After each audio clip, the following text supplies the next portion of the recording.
So the Japanese stock market has been doing very well recently, and I'm going to be speaking more about that on today's video, alongside why it's a myth that Japan has been stagnant and has had lost decades now since the 1990s.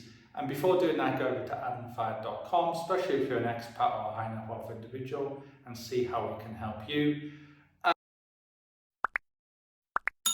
Really, one of the ways we help people is giving information, and sometimes we give information which goes against media narratives. So for example, on this video I've always talked about, or on this channel should I say, I've always talked about how the stock market and elections are not really connected, and the stock market and GDP growth is not really connected. So for example, China's GDP, at least according to the official statistics, has done very well since 2006, but the stock market has done badly.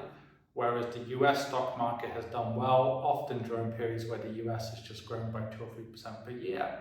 But another narrative that is out there, which is often just not true basically, is this idea that Japan as an economy has been stagnating for decades. So anyone who goes onto Google and just types in Japan GDP growth and looks at every single year, we'll see that actually Japan's growth has been not too bad, especially since the early 2000s. But even in the 90s, there was some growth. What is absolutely true is to say that Japan's growth has fallen a lot since the heady days of the bubble economy, and obviously compared to when they were a developing country. But it's simply not true to say there is no growth in Japan. In fact, if you've got over 1% growth per year over 10 years, if you compound it, that's quite a lot, right? That's an extra 13, 15% growth over 10 years. And what's very interesting as well is people forget a key fact. Japan has a falling population now, and that means that average incomes have often risen at higher rates than some other developed countries. So for example, from 2003 until the start of the pandemic, 2019, 2020, that kind of time, if you compare Japan to the other G7 countries, only the United States had a faster growth in terms of average income than Japan. Japan's average income was much higher than Italy in terms of the growth of the income.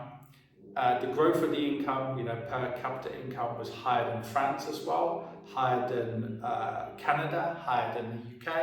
And there's a simple reason for that. Japan's average GDP growth might have been slightly lower than some of those countries, but it was much higher than what the media has implied, that there was lost decades. And also, it's basic maths, because if you have a country growing by 1.8%, but the population's going up consistently, that's not the same as if you've got a country that's growing by 1.3, 1.4% on average, for example, and the population's actually stagnant and indeed going down. So per capita income in Japan has actually gone up quicker than most other developed countries, but you don't really hear this narrative in the media. Now, you might say, yes, but the stock market and the economy are not usually connected, as you yourself have said earlier in this video. And that is very true, but I think what happened with Japan is a narrative started to form that basically GDP was stagnant for so long, the stock market hadn't recovered until earlier this year, the real estate market has never recovered, and basically that kind of narrative led to investors not looking at Japan. Whereas more recently you've had Warren Buffett invest in Japan, you've had the Japanese government investing indirectly into the stock market. So the narrative has changed around Japan to a much more optimistic narrative. That doesn't mean you should put all your money in the Japanese stock market. I do think that the US stock market for most investors is a better place, very long term at least, to have your money, and just having your money in an international fund which has 10% in Japan is fine. But merely, I think investors are reassessing some of the assumptions they had about the country, Japan, as this kind of stagnant country where basically there's no growth. That includes the stock market, that includes the real estate market, that includes GDP, but that just isn't true, as I've said on this video. Another thing we also have to remember is this. First of all, the Japanese stock market had actually recovered before the media said it had recovered. What do I mean by that? When the media talks about stock markets, they just talk about the capital value of the stock market. They'll say, okay, the Dow Jones is now at 37,000, a record high.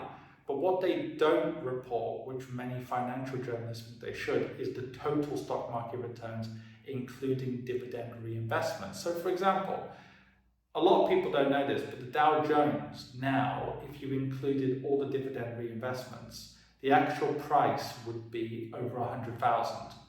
Historically, about 60% of the returns of the S&P or Dow Jones have been linked to dividends.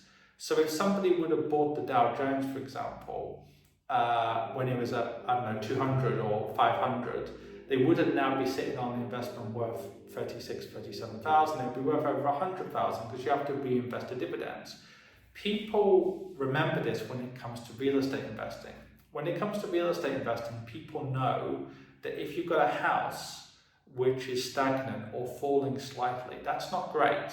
But if you've got a good dividend yield, you can still make decent money from the investment. But when it comes to stock market investing, people tend to forget that fact, even though it's absolutely key when it comes to the stock market. The UK FTSE is a fantastic example of this. If you just look at the FTSE 100, it's only gone up by about 20% in 20 years. The FTSE 250, smaller companies, has gone up more. But if you include dividend reinvestment, it's gone up by about 100% or more. So this is really important. So the reason this is important is years ago, the Japanese stock market had recovered if you would have just reinvested dividends. That's one thing. And secondly, it was quite an extreme case because basically the market went so high, so fast, that basically if you bought near the top, it is true that the returns are very weak, even adjusted for dividends. But if you look at the Japanese stock market to the US stock market, say if you compare from 1950 until today, or 1960 until today, 1970 until today, or even 2005 until today, the returns aren't that different. They're not as good in general, but they're not that different. But if you compare the Japanese stock market from the height of the bubble until now, it is true that even adjusted for dividend reinvestments, the returns haven't been as good as the US market, but that's just because for a very short period of time in the 80s, the market was inflated. But somebody who's just invested over time, for example, every month, which is known as dollar cost averaging, has done fine. And any Japanese investor, for example, who has had some in the Japanese stock market, some in the US stock market or international stock markets, some in bonds, has done fine as long as they've invested every month. So this video isn't to say you should put all your money in the Japanese stock market, of course. As I've mentioned, I'm not as optimistic about the Japanese stock market as some other stock markets in the world. I also think unless you're actually going to retire in Japan, it doesn't make sense to kind of pick individual stock markets if you're not a financial professional. However, the purpose of the video is to say really, always look at total returns, including dividends. That's for any stock market, not just the Japanese stock market. And be very careful when it comes to media narratives. It's simply not true that Japanese GDP has been stagnant for 30 years and that per capita income in Japan has been stagnant for 30 years and the stock market has been stagnant for 30 years if you include dividends. So when it comes to any kind of media narrative, always be careful about that. And I think we're going to see that more as this year goes on. When we get closer to the US election as well, the media will be fear-mongering, even though there's been no correlation long-term between elections and stock markets.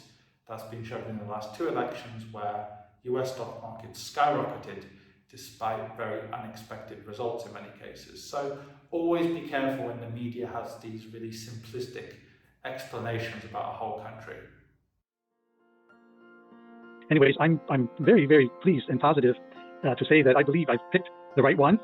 The results in the last couple of years have overreached my expectations by far. And I see no reason why it should not continue. Of course, I can highly recommend him as your financial advisor for now and for the future, because hesitating is missing out. Obviously, the best result in market right now is Adam.